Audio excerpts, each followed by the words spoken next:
Are you trying to connect a microphone with an audio jack, a 3.5 millimeter audio jack, onto your old iPhone, anything from iPhone 14 and below, with a lightning port? Well, what you're gonna actually need is an adapter. And the adapters look like this. So it has a lightning port on one end and then a 3.5 millimeter adapter on the other end. And what you do is go ahead and just plug it in, and we're going to plug it in here. And now when you record, oh, it says, are you connecting a pair of headphones? You're going to want to put other device, otherwise it will only output sound.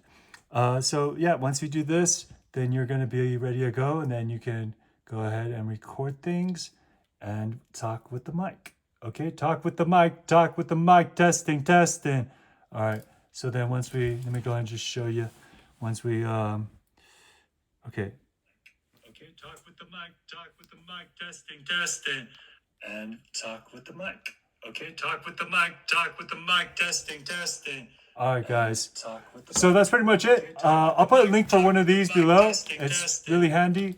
And yeah, thanks for watching, and I'll see you next time. Leave a comment, subscribe.